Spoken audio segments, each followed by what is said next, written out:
উনিশ multipurpose cooperative society লিমিটেডের 5 বর্ষপূর্তি উপলক্ষে রবিবার বনকুমারী নাট মন্দিরে আয়োজন করা হয় এক মেগা রক্তদান শিবিরের।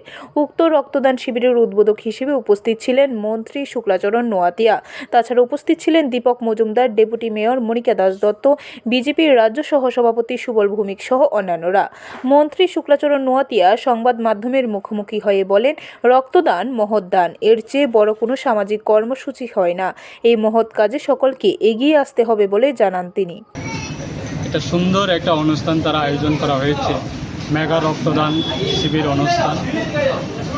মাত্র 5 বছর পূর্তি হয়েছে তাদের সোসাইটি।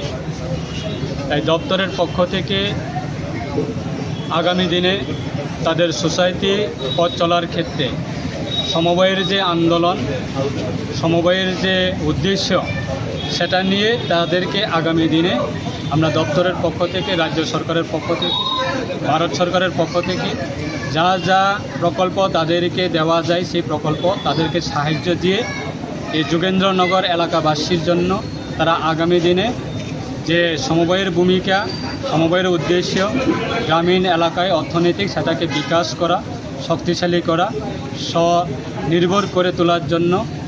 ব্যুরো রিপোর্ট, খবর ত্রিপুরা।